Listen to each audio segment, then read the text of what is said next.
전투씬은 반드시 극장에서 봐야 한다. 김한민 감독의 성웅 이순신 장군 3부작 프로젝트 중 2부 한산 용의 출연을 관람한 관객들이 남긴 수많은 극찬 평가 중에서 가장 많이 보이는 평가가 바로 반드시 극장에서 봐야 할 영화라는 점이었습니다. 또한 소위 국뽕 빼고 봐도 멋진 영화라는 평가도 인상적이었는데요. 현재 이 영화 한산 용의 출연은 미국 개봉은 물론 프랑스, 중국, 대만, 베트남, 싱가포르의 일본까지 무려 99개국에 선판매되어 전 세계에 방영이 될 예정입니다.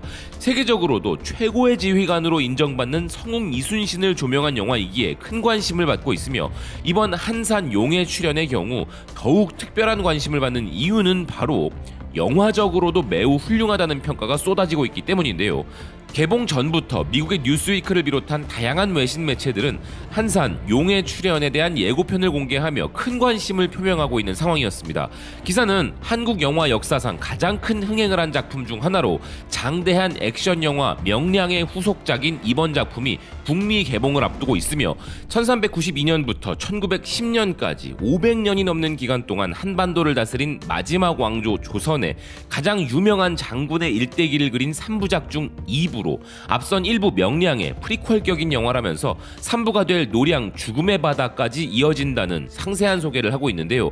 미국의 버라이어티도 한산이 개봉하자마자 강력한 데뷔를 했다면서 개봉 5일 만에 227만 관객, 1790만 달러의 흥행 수익을 올리고 있다 전하고 있습니다. 또한 스토리텔링과 51분간의 방대한 전투 장면으로 비평가들의 찬사를 받았다 전하고 있는데요.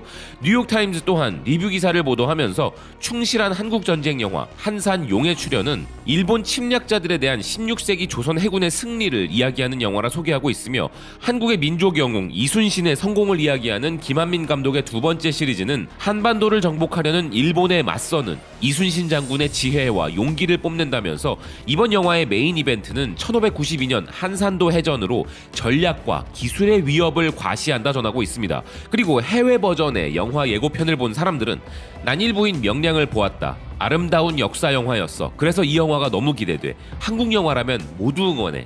이 영화의 서사시가 대단해 보인다.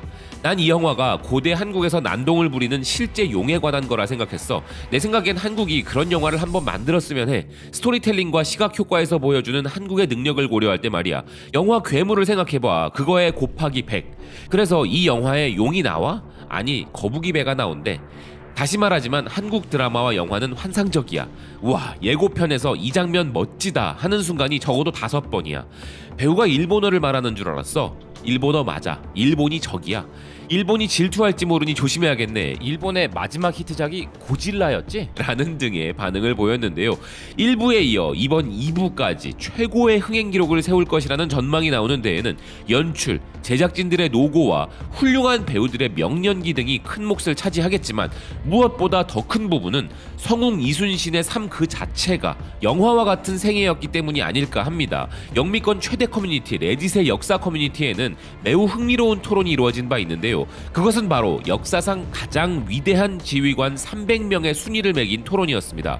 토론 게시글을 올린 이는 개인적 리더십, 전술 능력, 작전 기술, 전략적 계획, 물류 및 조직, 전술 전략의 혁신과 창의성, 조직 이론의 혁신, 임무 자체의 어려움, 승리, 영향력 등을 기준으로 역사상 최고의 지휘관을 선정하였으며 1위로 징기스칸, 2위로 알렉산더 3세, 3위로 나폴레옹, 4위로 한니발, 5위로 할리드 이븐 왈리드, 6위로 넬슨 제독, 7위로 시저, 8위로 수부타이, 그리고 9위로 성웅 이순신 장군을 뽑았는데요. 그리고 9위에 선정된 성웅 이순신과 자주 비교되는 인물로 넬슨 제독이 6위에 오른 것에 대한 반론과 그 반론에 대한 반론들이 오고 가고 있었는데요. 난 이순신을 넬슨 위에 놓을 거야. 그건 아마 나쁜 일지도 모르지만 이순신은 탁월하고 거의 타의 추종을 불허하지만 나에게 그를 넬슨 아래로 두게 한 이유 한 가지는 그가 그의 적들에 비해 상당한 기술적, 제도적 우위를 가지고 있었다는 점이야. 당시 한국 선박은 대포가 훨씬 적은 민간 선박으로 주로 징집된 일본 적군의 선박보다 훨씬 나았어. 전쟁이 끝날 무렵에야 균형이 이루어졌지. 기량면에서 조선과 일본 함대 간의 차이가 영국 대 프랑스 함대 간의 실력 차이보다 컸어. 하지만 환상적이었다는 것은 것은 의심할 여지가 없어. 이순신의 업적은 줄어들지 않아. 굳이 선정을 해야 한다면 그렇단 거야.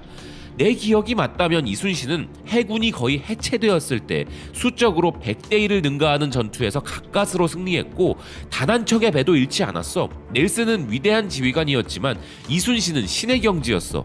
난 개인적으로 이순신이 징기스칸과 알렉산더 대왕과 같은 수준이라고 생각해. 이봐, 나도 이순신의 열렬한 팬이야. 그 남자를 좋아해.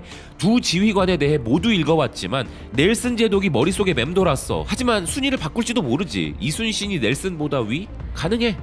넬슨이 가장 위대한 제독이라는 것은 아마도 영국식 선전일 거야. 의심할 여지 없이 그는 역사상 최고의 제독 목록에 이름을 올릴 자격이 있지만 과장된 거라 생각해.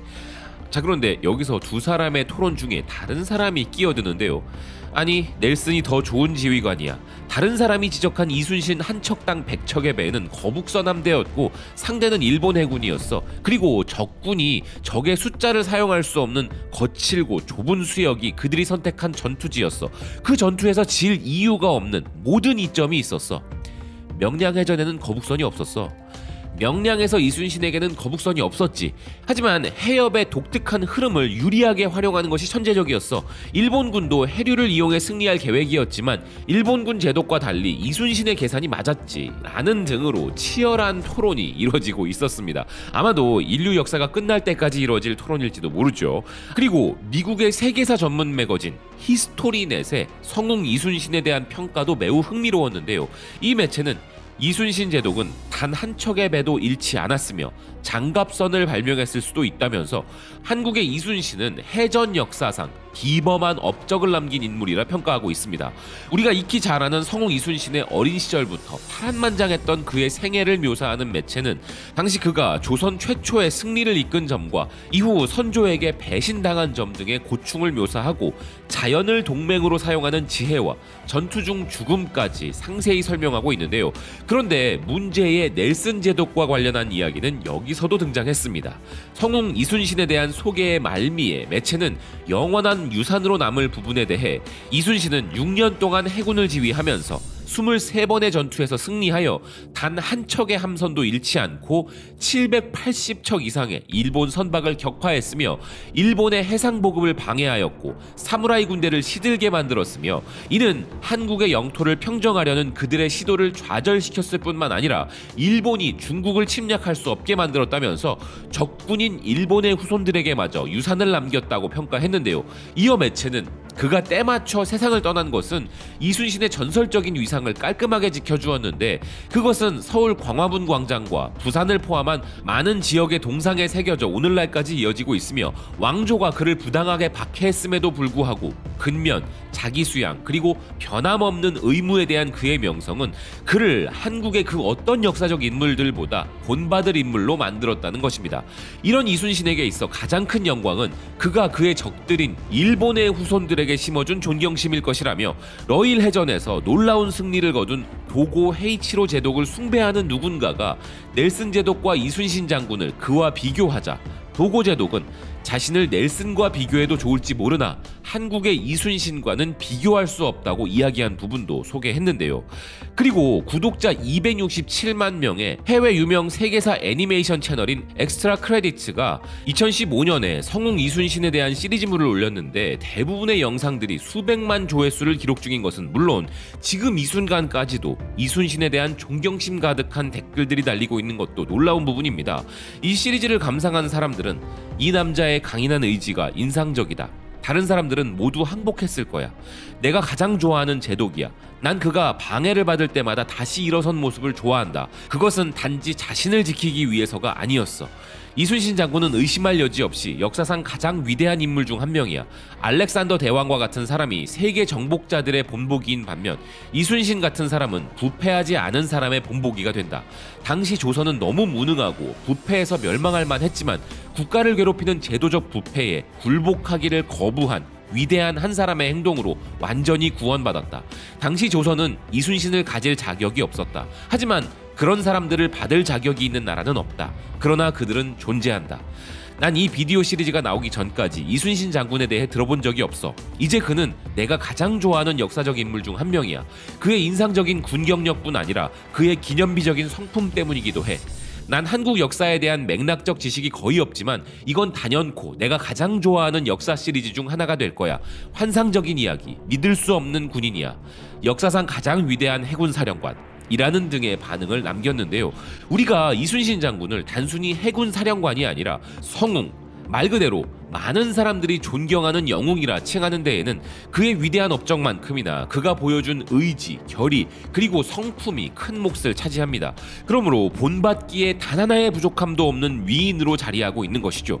혹자는 이순신 3부작 영화에 대해 그저 국뽕 자극용 영화라고 비하하고 말겠지만 세계사적인 기준에서 보았을 때도 위대한 위인인 그의 생애 중 단 일부분의 이야기만이라도 이 영화를 관람할 사람들에게 전하고자 모든 관계자들이 성웅 이순신의 명성에 누가 되지 않기 위한 피나는 노력을 했을 것이기에 그들의 노고는 치하받아야 마땅할 것입니다. 이번 한산 역시 명량과 같은 큰 흥행을 달성하길 기원합니다. 시청해주셔서 고맙습니다. 또 뵙겠습니다.